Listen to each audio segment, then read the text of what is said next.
Hey everyone, today I'm going to be showing you how to make a boomerang video from camera roll on Instagram. The steps are really easy, so make sure to watch till the end of the video. So first thing that you need to do is that you need to make sure that you have your Instagram updated, and now you just need to open your Instagram app and right click or swipe right to go to your camera story, and then just go at the bottom part and scroll up to see your story videos, and just need to click on one of the videos which you want to do the boomerang effect.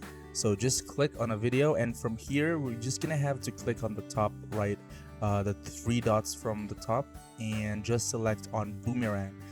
Now if you don't have that option, that means that you have the updated version of Instagram, so you're just gonna have to do it on another app.